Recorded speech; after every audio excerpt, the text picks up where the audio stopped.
Hello and welcome to Fresh Perspectives. My name is Gail, and my guest on the TV program today is Dinshah from the American Vegan Society, and we're here to do a vegan cooking demonstration. But since the studio doesn't have a kitchen really, we're just going to demonstrate to the best of our ability without appliances.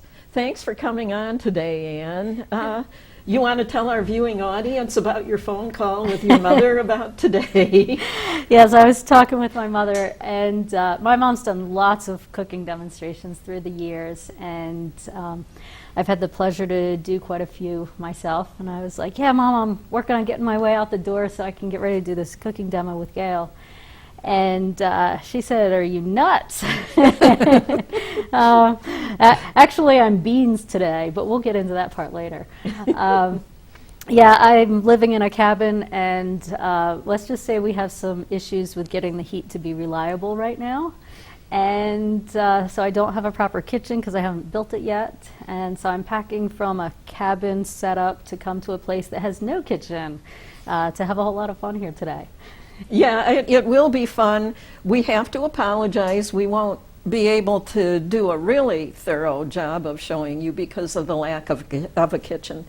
But I think you'll get the idea, and I'll show what I can, and then I'll give you some basic instructions on how to finish the project and then show you what it's supposed to look like afterwards.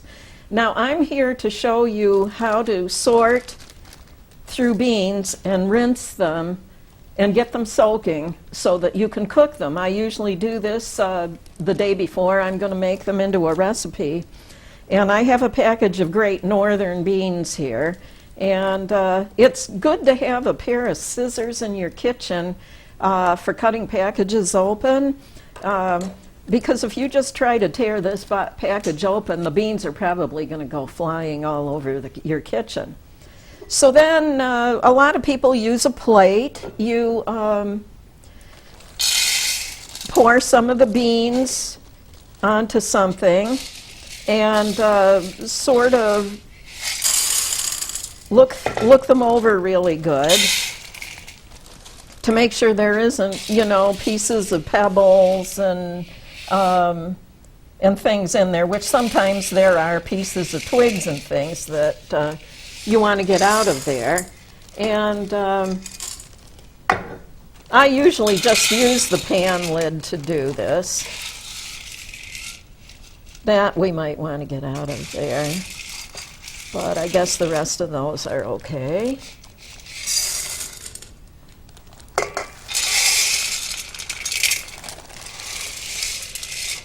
This seems to be a pretty clean bag of beans, doesn't it? Not finding to show them, things. but hey, we can really highlight this one though.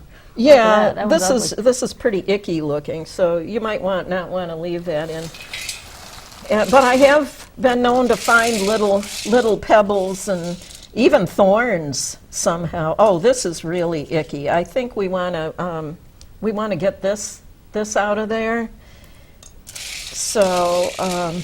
Otherwise, I guess the rest of them are okay. Now, after that, you have to take them to your sink, and you're gonna run enough water in here to cover them, and then you're going to take, and with just a little space, you're going to drain the water off maybe about 3 times. How many times do you do it, Ann? It depends how dirty they are. Yeah. And you probably want to have one of these things in your sink drain too, so that you don't, because sometimes the beans escape, especially if it's something small like lentils or split peas. If they get past the opening, they might go down the drain. So you need to have a little something like that. I suppose you could probably just dump them into yeah, use a little strainer. A you little can dump them into a strainer. Strainer too, or maybe even a colander. You could do if you prefer. But anyways, basically, this is how I've always done it. That's how somebody showed me to do it when I was first learning.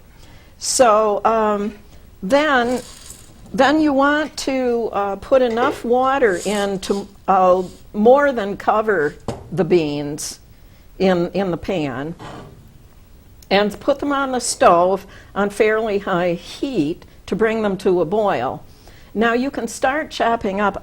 For this particular recipe that I made, I put in an onion and some minced garlic, and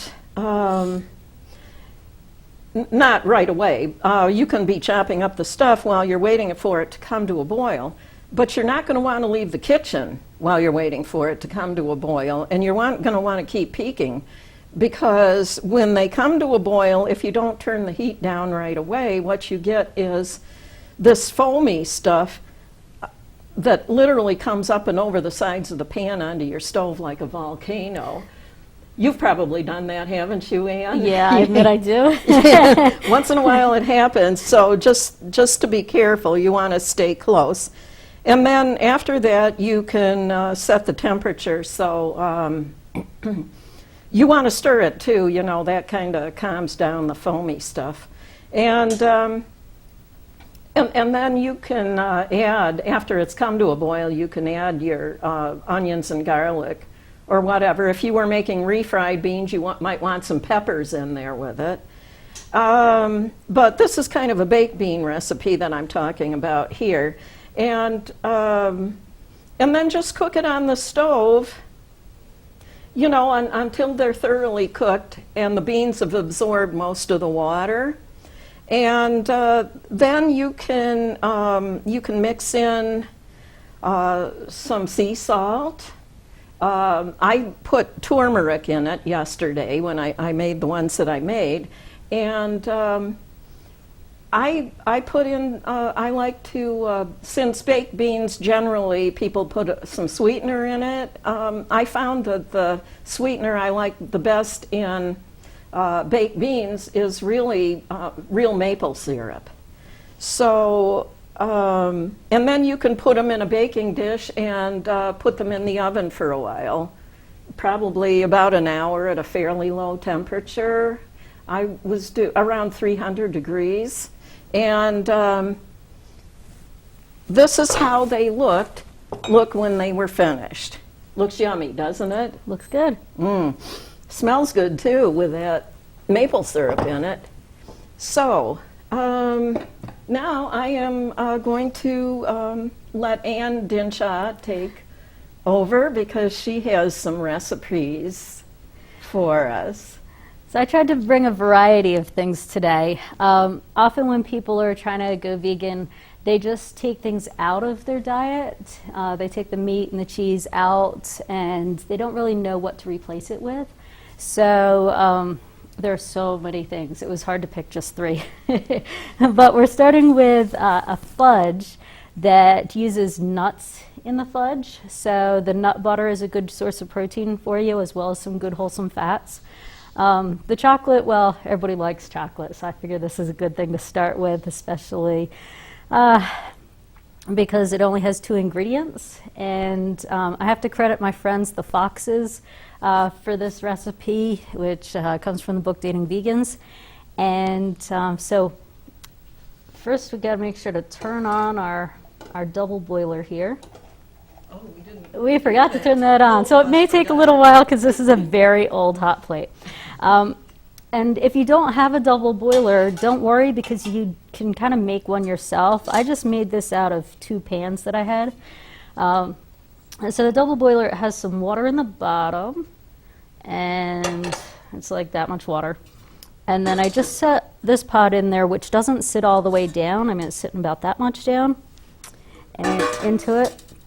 So that gives a chance for the water to boil, and the things that I put in here are not going to stick. So if I had just put the pot directly on the stove, it would probably stick.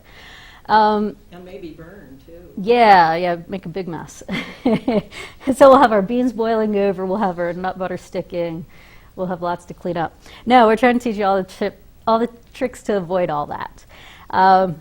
So I like recipes that are really simple. For this, you don't have to be all that exact. Basically, if you get about twice as many chocolate chips as you have nut butter, So that was a cup of chocolate chips and a half a cup of nut butter. And you just put them in here. Now, if you're like me, you can do like 4 cups and 2 cups, or if you're gonna cook, you might as well make a lot of something. And so this just heats up on the stove and melts, and Gail's gonna come and make sure that I don't do one of my silly things like let the spoon drop in and get covered with fudge. I wanted to make, before I take the microphone off and come over there, I wanted to mention to people that they could also buy that Baker's semi-sweet chocolate from the baking aisle at the store too, which is pretty economical, really, and chop that up into small pieces and melt it in place of the chocolate chips. Yeah, either one works. If you're doing the baking chocolate, it's good to get the sweetened kind if you're trying to just stick with 2 ingredients. Yeah, the semi-sweet semi-sweet. one, the semi-sweet one doesn't have any dairy in it either, so they're vegan. Yeah, or if you get chocolate chips, they do tend to be hard to find vegan, so make sure you're checking the ingredients on the back of them. And this one is currently a vegan one. And it's got, well, what it says is 1 ingredient, semi-sweet chocolate, which is essentially the same as semi-sweet baking chocolate. But then they give all the details of what's in that. So we're gonna let Gail stir that for us as I move on to the next thing. So the reason why we started with the fudge is because a lot of people think that they're not going to be able to have delicious desserts. And of course, we're going to prove that that's definitely possible to do vegan as a delicious dessert. The next thing that people think is really difficult is to give up cheese. And cheese comes in so many different things. So I'm making some very simple quesadillas today. And these are going to be sweet potato quesadillas. So we bake the sweet potato before coming here. So to bake a sweet potato, you want to scrub it under running water and then stab it a couple of times. That's very important so that your sweet potato doesn't explode in your oven. Also, we had a big piece of aluminum foil in the oven to catch all the drips because sweet potatoes tend to ooze. And then let it cool so that you don't burn your hands. So this is a nice cool sweet potato here. And although my kid is somewhere in the back probably watching this, I don't want him to be mad at me for not cutting properly. I do have good cutting skills for some things, but peeling a sweet potato is not really cutting. So normally you would cut and you'd go straight down and cut things. But peeling a sweet potato is different. I just kind of pinch it and pull. And this one being really cold because I did it yesterday is going to take a little longer to do. But I'm not really cutting it. I'm just pinching it between the knife and my thumb. And then I'm just pulling it off. That's a different color sweet potato. This is a nice light colored sweet potato. I find it's a little more subtle in flavor. I enjoy it when I'm trying to do cheesy things. But I use some more orange ones in the ones that I made over there. So either works, whatever kinds you get. And so I'm just peeling this all off of here. Not really cutting it, just peeling it. Okay, once you get all that off, then you want to mash it.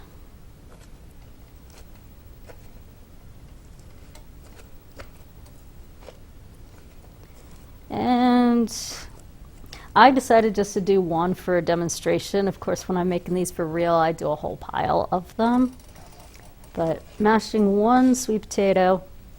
The ingredients for this recipe, this is a recipe that I have not put in one of my books yet, so it's really just off the top of my head, and it comes out a little bit different every time, but it always comes out great.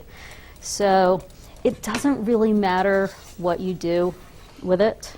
I'm putting, this is a very heaping tablespoon, which is probably about 2 tablespoons of a vegan mayonnaise. So here's my vegan mayonnaise.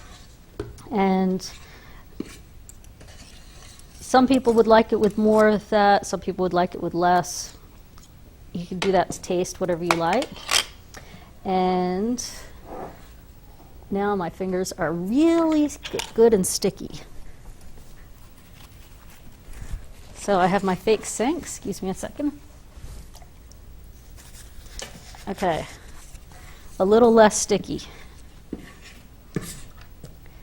And this is nutritional yeast. And nutritional yeast is grown on usually molasses or something like that. And a lot of vegans use it to give things a bit of a cheesy, sort of nutty flavor. So in my preparations, I brought the wrong spoon. This is only a 1/4 teaspoon. So I was thinking I was having a teaspoon. So let me just go ahead and throw 4 of them on there. And so really that's like 1 teaspoon. So I used a heaping tablespoon, so like 2 tablespoons of mayo and about 1 teaspoon of nutritional yeast. And again, it doesn't really matter, but I just mix that together with the sweet potato. And once you get it all mixed in there together, then you can put it in a tortilla. This is a whole wheat tortilla. I find that the wheat ones work a whole lot better than corn, which tends to break. Shall I turn this off? It's all melted. Yeah, if it's all melted, I'll join you over there in just a second. I don't know if I'm doing this right. Oh, here you go. We'll go like that. And so about 1 sweet potato fits in to make 1 quesadilla. Then you fold it over in half, press it down nicely, and then you would take this and you would put it on your baking sheet. And I usually bake it for about 10-15 minutes at 375, but everybody's oven is different. Some people would put it in for 5 minutes and then flip it with a flipper and then bake the other side. They're really easy to do. I would stay in the kitchen while they're baking them for the first time, just so you get used to how you like them. Some people like them really crispy, some people like them not as crispy. So it's just personal preference, and then your finished product will look like this. Okay, now we're going to go back to our fudge. And so, Shall I get out of your way then? Sure, let me take the spoon before it drops in. Thank you. Sure. So this is our fudge, and I'm going to put it into a little loaf pan because I'm just doing a small amount of fudge here. And the loaf pan's been pre-greased, so a little bit of vegetable oil or coconut oil, just wipe it around with a paper towel. And this, now that it's all nice and melted, it's all melted together. That's something one of us should have brought, was a rubber spatula. Yeah, I didn't think of the scrape, spatula. Scrape make sure all of it gets scraped out. Actually, it means that one of us gets to lick the pan. Oh, does it? Yes, and when we're done, somebody gets to lick the pan because there'll be lots of this left in there. Of course, it might be all stuck to the pan by then. Clint volunteers. Clint volunteers. Excellent. This will be Clint's job. Yeah. Why am I not surprised? Okay, so it just goes into a pan. I would tip it a lot, but it's so runny, you get the idea probably. And then you just put this in your fridge and let it cool down. And once it's cooled, then you can cut it into squares. And over here is our fudge, so that's our finished fudge. And that is fudge without any milk or anything like that in it. Yeah, it's Doesn't average run-of-the-mill fudge call for milk? I think it does. Yeah. Average run-of-the-mill fudge calls for probably milk and butter and a whole lot of other things that I wouldn't eat. But I think you'll be pleasantly surprised. Just invest in 2 ingredients and give it a try. So we've got our fudge, we've got our quesadillas. So now we're going to move on to something that is a little meatier. A lot of people like tacos, but the main ingredient in that is usually some sort of ground up meat. And so this was kind of the third recipe where I was trying to figure out, like, what can I do to make it happen. So I brought this great can of refried beans, thinking that I'd make them, and forgot a can opener. So as I'm looking at my selection of cans and figuring out which one we're going to bust into how, I noticed that I had a can of lentil soup, because we're going to talk more about beans later, and it had one of those pop tops. And so I was able to get the top off of it, and we're going to make lentil tacos instead, which will work out just fine. So you could even use like a vegan meat substitute that's like a meat crumble. There's a lot of those on the market. Those would work great. You can use any kind of bean mashed up. That can of refried beans would have been terrific. But with lentils, here I am with lentil soup. You can pretend like I cooked these lentils.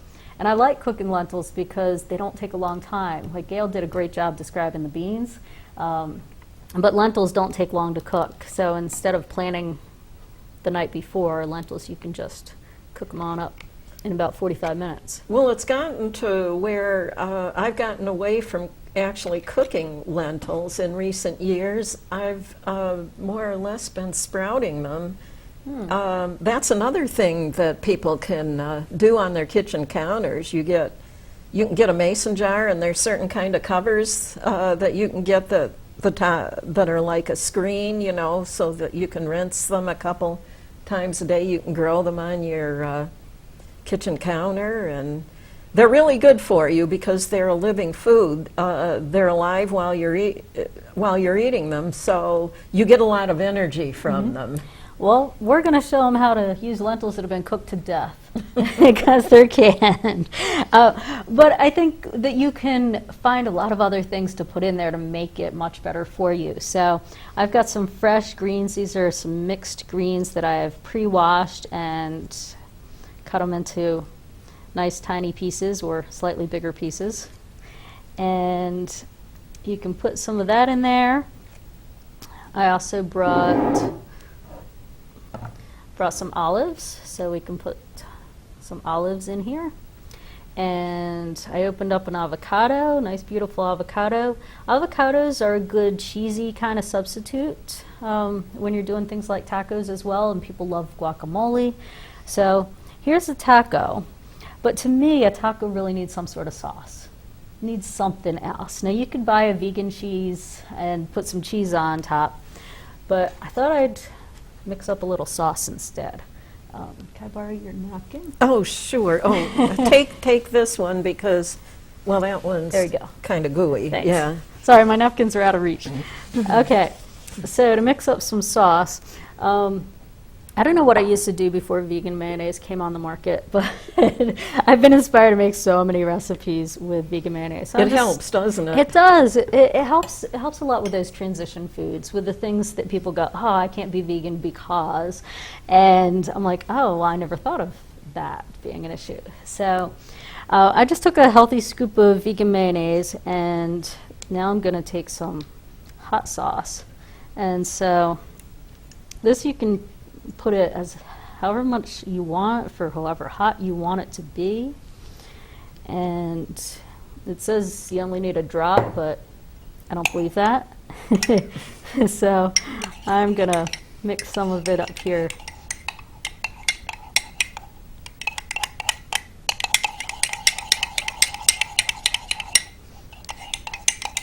And the hot sauce is liquid enough that I don't really have to add water to this, which is good because we don't have a sink. But you can take a little bit of this. If it's too thick, you can add more water to it. I'm gonna put a little bit and just kind of drizzle it in there. If I put a little more hot sauce or water, I could put it in one of those squeezy containers and do all sorts of pretty patterns.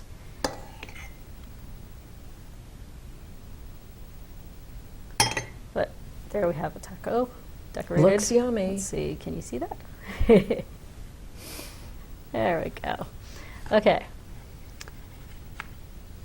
So now we're going to go move on to the talk about the beans, or do you have something else to say first? I think we can probably talk about beans. Okay. We've got You don't have one of each of these kind of beans with No, I don't you, have but, everything with me. Should I read all of the ones you have listed? If you can read my writing. Okay. What would you do with adzuki beans? Well, adzuki beans are a small red bean, and I like adzuki beans as taco meat or as the base of a stew. And with the magic of the internet, people can just Google adzuki beans and come up with 100 ideas of what to do. Many of them are just really versatile beans. That one's a little less common. Some of the ones that we brought are more common, so if we spin them the other direction. The black beans are next on the list. Okay. They have a lot of flavor, don't they? They do, and in fact, I'll show these too. This is what I was going to put in. If you have these, you can just take a fork and mash them, and then they go nicely in the tacos too. Or you can spend like twice as much and get them as refried where they're already mashed. So that's two different kinds of And black beans. you can make refried beans from scratch too. Yes. That's why I did the bean demonstration. Also, another bean that I like a lot is something called black-eyed beans, also known as black-eyed peas. They have a very interesting flavor, and the recipe that I use with that is called East Indian style black-eyed beans, where you flavor them with the East Indian seasonings like turmeric and cumin and things like that. You know, what other seasonings would go in Well, that? Coriander, maybe? Good. Black-eyed peas are a very southern thing. Yeah. So when I do them, I like to serve them with things like collards that are just traditional southern things. Can make them spicy, can make them bland, can put on onions in them if you like, anything. I find that with most beans, you can kind of switch them. Back and forth. Yeah, if you don't have one kind of bean, but you really have a desire to make baked beans, you can use almost any kind of bean for most things. Yeah, and then the next one on the list is cannellini, right? Cannellini. Let's see, do we have any? I did not bring any, Okay. but that's what I like to use when I make lasagna. So I'll take cannellini beans and I mash that up. I will put a little bit of mayonnaise and nutritional yeast, and that makes a good cheesy thick layer in there. I've also made quesadillas with mashed up cannellini beans because they're white. They're like white kidney beans. They're a big, hearty bean. So they're a fun one. You have a recipe that I got out of one of the, several years back, out of one of the American vegan magazines. You called it pizza cheese. And I've been known to use that recipe in making vegan lasagna too, and then you put in mashed beans and things with that. It goes really good in that. Yeah. Beans, when you give them a little bit of oil, something like that, mashed in there with them. I often make all sorts of pizzas. Like, I usually don't take the time to make the dough. I'll just take a piece of bread or a bagel or anything that's bread-like, and then I'll put leftovers on it and then something replicating a cheese on there and bake it up in 10 minutes and it's good to go. The next one is edamame. Isn't that similar to a soybean? That is. Yeah. That is? Yeah, that's the green soybean. And- What we did was we kind of went, we tried to make an alphabetical list last night just for the fun of it. And so we actually wrote on here some that we never even heard of before because we had the magic of the internet to cheat. And so derby beans, I had never heard of a derby bean, but apparently it's a green pole bean. And then we got to edamame, that's E. Well, you know, there's this, not a television program, a radio program on National Public Radio. It's Dr. Zorba Pastor and some guy named Tom. They answer questions from listeners and so forth. And one day they were talking about a macaroni and cheese recipe, a vegan one, that you could make with edamame beans in place of cheese, in the macaroni and cheese. I That can't sounds remember, good. they might have mixed them with something, but I don't know for sure. Now we're coming down to the list to fave beans. And I have a little bit of a funny story about fave beans because before I'd ever had them, I remember one time that movie came out, Silence of the Lambs, with Anthony Hopkins playing the part of a serial killer. And he's in a jail cell. I didn't see the movie, but I don't think I would have wanted to see the movie. I didn't see it. Because of the content, you know. But anyways, he was apparently a serial killer that was cannibalistic. And he mentions in the previews, and this is why I wouldn't want to watch the movie, of some guy he killed, he said something about, I ate his liver with some nice fave beans. Oh. So then after that I thought, well, I don't know if I'll ever try those kind of beans, you know, just the idea. And then, wouldn't you know, Carl went and planted some a year or two later in our garden. So Well, then as long as he planted beans and not people in your garden, we're fine. Yeah. And then we've got garbanzo beans. You can do a lot with garbanzo beans. That's probably one of the more creative ones. We use them at our house a lot when we make like 3 or 4 bean salad.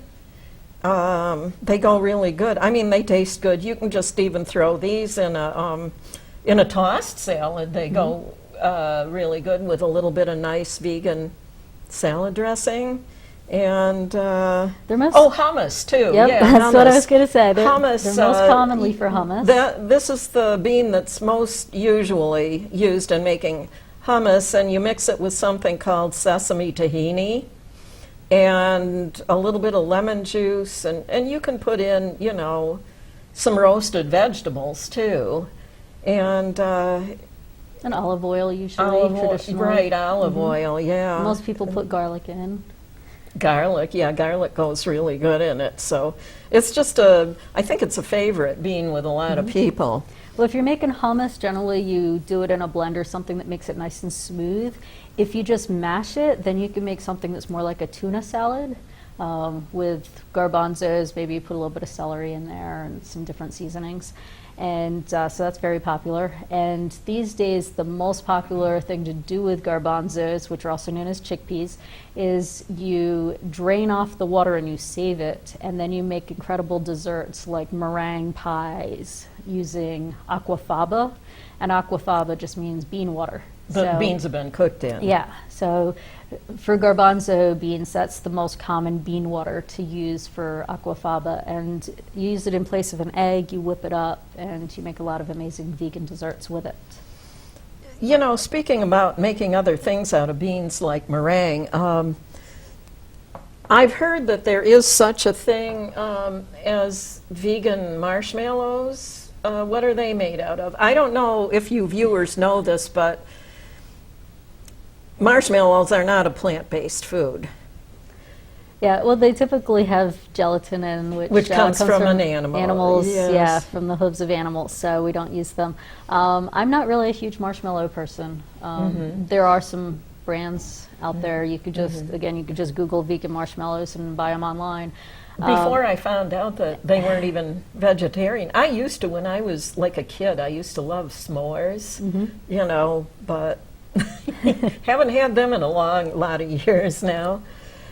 Okay, the next one on the list is haricot, or am I pronouncing that right? Well, if you like French, then it's haricot, because the T would be silent. And it's navy beans. In this country, it's used as a word for navy beans, which are a small white bean. But if you go to France, haricot is the word that means beans. So like haricot vert would be green beans. And so that's the little amount of French that I remember. But yeah, when you're having fun, like sometimes vegans play funny games, like can we make a whole list alphabetically of all the beans you can name? And so, yeah, we got to H and then we got stumped. So we had to skip a couple letters, I and J. Yeah, and moved on to kidney beans. Kidney beans go really good in those bean salads I was talking about, along with the garbanzos and the string beans from your garden. I like them in chili. They go good is in very classic. go good in vegan chili. I I have a vegan chili recipe that I use that also calls for some mushrooms in it. That goes really good. And another thing, you can use something called textured vegetable protein in chili and other tomato sauces and things too. It's called textured vegetable protein, and that's do they do anything else besides just grind the soybeans up into small pieces before they do I'm that? sure they must do something to dry it out because it Yeah. really expands when using textured vegetable protein. It goes from a little tiny bit to huge. So I like putting in things that give vegan chili kind of a meaty flavor. And so the mushrooms that you mentioned make a really great meaty flavor. Another thing that I really enjoy doing is putting a little bit of oatmeal. Like you pre-cook your oatmeal and then that can go into your chili. Oh, I had never tried that. Yeah, well, it kind of, if you think about oatmeal when it's cold and hard, it kind of sticks together in little clumps. It gets kind of a meaty flavor when it absorbs all those seasonings from the chili. So if you have your chili sauce, it's infusing all its flavors into the oatmeal. Yeah, Carl really likes the textured vegetable protein a lot. Okay, for the letter L, we have both lima beans and lentils. We've pretty much already talked about the lentils. Yeah, well, we've got a bag of lentils so We that you also- can see we that you don't have also to get a have- can. We also have lentils. It's my understanding that you don't need to soak lentils overnight like you do I with the bigger don't. beans. Yeah, that's why I brought the lentils, and we'll get to the split peas as well. The little tiny beans, you can just sort them looking for any stones that are about the same size as the lentils that got through the equipment. So you sort out for stones and sticks, just like I was showing with the beans, and then you give them a wash. And then you cook them, and depending on the brand, some brands are a little drier than others. You cook them for about 45 minutes or so. And with every kind of bean, make sure that you have plenty of water. Usually there's instructions on the back of the package for how much water they expect you to need for cooking whatever the particular bean is. But lots of water for cooking beans. And yeah, if I'm a little bit like looking for shortcuts and not, I don't have time to plan ahead of time. I can't remember the last time I planned and did beans the night before. So I do use the canned beans, and I really like the quick cooking ones like the lentils. And the lima beans, I was telling Ann last night on the telephone that I actually prefer to get lima beans from the frozen food department rather than the dried lima beans. The dried lima beans probably go okay in bean soup, but when I just want to eat just some lima beans, they're more fresh tasting when you get them from the frozen food department. And related to lima beans, we have a can of butter beans. They're similar. They're like a white lima bean, and whenever I'm buying beans that are in a can, I'm always looking for beans that are just beans and water and a little bit of salt in there. But they typically do put a lot of other chemicals, preservatives in beans, things that keep their color. So it does help to look around and read the back of the labels for those. And then the next one on the list is mung beans. They're little Tiny small green ones. And that's another one that's really good for sprouting if you're going to be eating sprouts. What do you do with mung beans? I haven't bought them in years because there's so many beans. Yeah. So yes, I do enjoy them as mung bean sprouts when I go to Gail's house to eat them. Oh, okay. Okay, the Great Northern beans, that's what I did here. The finished product that I showed is actually the navy beans, but either one of those make really good really good baked bean recipe. I remember when Carol and I were first together, shortly before I became vegan, we used to go to this certain grocery store, and he had this certain way. I suppose it's probably how his family always ate them. He'd buy a piece of salt pork, and so those would go in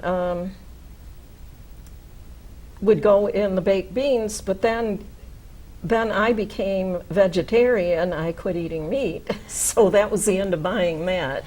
So that's just a little story from our past. But nowadays you could buy a fake piece of meat, or you could put, like, I don't know, Yeah, a chunk of cabbage in there. They and have fun with 'em. they have vegan meat alternatives that are made out of vegetable proteins. Okay, pinto beans. I don't think you've got I didn't any bring pinto here. beans. Pinto beans. They make really nice refried beans, the pinto beans do. That's usually what I do with them. And above and beyond just the garlic and onion that I put in here, you would also throw in some peppers, maybe some bell peppers, and also some hot peppers if you want to, if you're not one of those people who can't tolerate hot peppers. And you could throw in some nutritional yeast flakes too to give it kind of a cheesy flavor, because it's my understanding that the non-vegan refried beans, they throw cheese in, I think. Not that I've really noticed. Really? It's more that you're trying to avoid lard, which is the traditional Oh, is animal that what fat it in the is? refried beans. Yeah. Oh. So really beware if you're buying refried beans. Don't get the ones that say traditional on them. Go for the ones that say fat-free or vegetarian or something like that. Oh, speaking of legumes that are that start with the letter P, peanuts are also technically a legume rather than a nut. So, And peas, And which peas. people often forget are beans. They're Yeah. in the same category, peas and beans. and this they're is legumes. this is a package of Green split peas. green split peas. There's also yellow split peas. Isn't there a third color too? I usually only use the green and yellow. Well, people often think of the red lentils as being split peas because Oh, they're do kind of the they? same shape. Oh, maybe So that's- that's like maybe the next that's most it. common one that's sold. And I think this is a good time to mention that the United Nations declared, I believe it was 2016, as being the International Year of Pulses. And that's a so- European word for pulses- legumes? Legumes, yeah. Pulses are legumes, and when you have the United Nations saying that that is a great source of protein to encourage people to have less animal protein and have more plant protein, but in this country, people just don't know what pulses are, so their campaign didn't really take off. So we're still trying to promote pulses, legumes, beans, peas. It's all really the same thing. Technically, it's my understanding from the studying that I've done that there's 4 times as much protein in an ounce of legumes than there is in a piece of meat. Is that what you've heard or not? I'm not That's really what a I numbers heard. person, so I just make sure that I'm eating a good variety of things and Yeah, well, tell it's, the things that I do it's know. my understanding that as long as you eat a wide variety of different plant foods, people always worry about getting enough protein. If you're eating a wide variety of different plant foods, and you're getting enough calories to maintain your ideal weight, you're getting enough protein. Yeah, well, protein's in so many things. Like, although today we're showing a use for nut butter and uses for beans, because that's what is known for replacing your meat with a plant protein. There's protein in pretty much everything. Most vegetables still have some protein in them. Nuts and seeds have protein. Yeah, so and- you're not going to lack protein. It's a myth. It's a And- way that they use to and sell that- animal products. Those nutritional yeast flakes that she put in the quesadillas, they're a really good source of B vitamin for people who are vegan, and all of the B vitamins, and chromium also, which is it is good for your blood sugar levels. And this is most for B12 because that's one thing that as a vegan you can't get from plant sources because it only occurs in animal sources. So the B12 is found in the nutritional yeast, so I think that's important to do. And it is the one thing that is commonly recommended as having as a supplement if you're vegan, especially if you are not familiar with nutritional yeast. So, so remember your B12. And then Roman beans were next on the list. Yeah, Roman beans, I actually eat them straight out of the can like they were candy. they're great. They're really versatile. Everything from putting them in a quesadilla, which then becomes a beanadilla or a frijoledilla, to putting them in tacos, to putting them in baked beans. I'll put them in stews. That is my all-time favorite bean right there that you're holding. Okay, well, we better get moving along here. We've also got turtle beans and tepary beans. Is Yeah, I that- figured we throw out a couple of cool ones that nobody's ever heard of. So a tepary bean is from the southwest United States and into Mexico, and it's really a pretty little speckled bean, kind of a brownish speckled bean. I have not been able to find it in the stores around here, though, so that'll be a fun search for Is people to look. is this two different kinds? Yeah, that's two different things. There's turtle beans, which are a black bean, and so I figure, the letter T, I couldn't think of any. I definitely Googled those to find out what they are. And as I did the next one, because I was on a quest to see how many letters we could have. Urad? I don't Urad, think I've heard of that I have one. not either, but it's a small black bean from India. So I look forward to finding those. The next bean I thought was fun to stick it on that list. Vanilla beans. Because they are technically called vanilla beans, which you get vanilla extract out of. And then we went for wax beans or white beans. Wax beans are like those yellow green beans. And then white beans, we've been showing you a variety of white beans.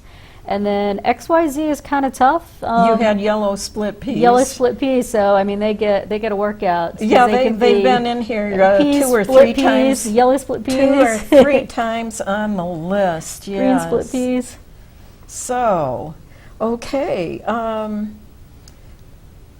Let's see, should we move along and get ready then for Clint's demonstration? Yeah, I think we're good. We can set up for the best part, the eating and the fun. Okay, we're going to take a short break here now. It's going to teach you how to make some celery sticks. And one of the things that people don't usually know to do with celery is to take the strings off. So he's going to start with taking strings off of the celery. So you break it and you pull the strings down. And that gets a whole lot of strings off of there. Good job.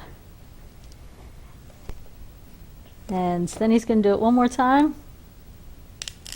Make sure you break it in the right direction so the strings come off. And now he's going to fill the celery with some nut butter. We brought some soy nut butter and some almond nut butter.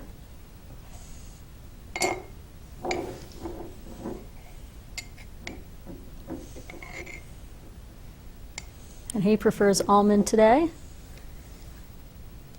So he's going to fill it in the center.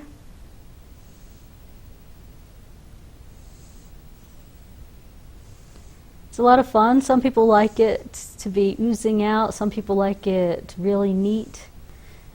There's not really a right or wrong way to do it. And then the next part is you get to decorate it. So we have an assortment of dried fruits here that he can decorate with. So he's going for the dried pineapple, a craisin, a raisin, and a golden raisin. And a little piece of papaya. And there it is. And then do you want to show them how good it is? Me? All right.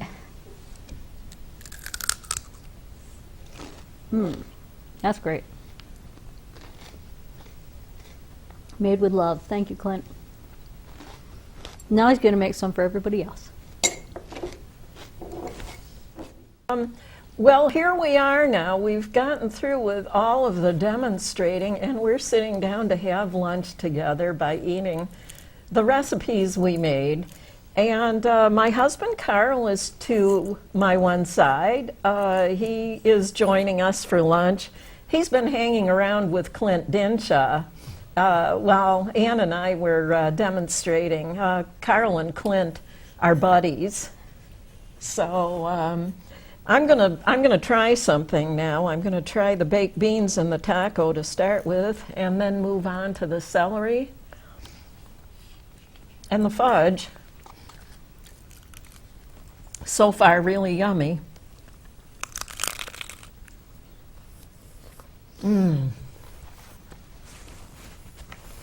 What would you like to say, Clint?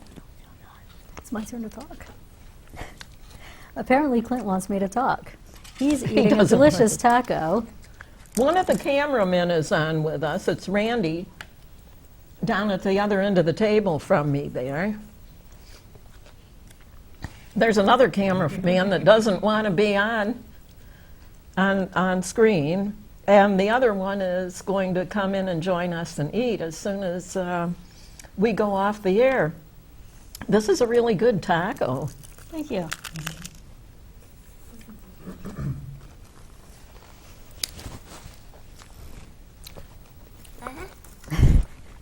How do you like everything, Carl? Great.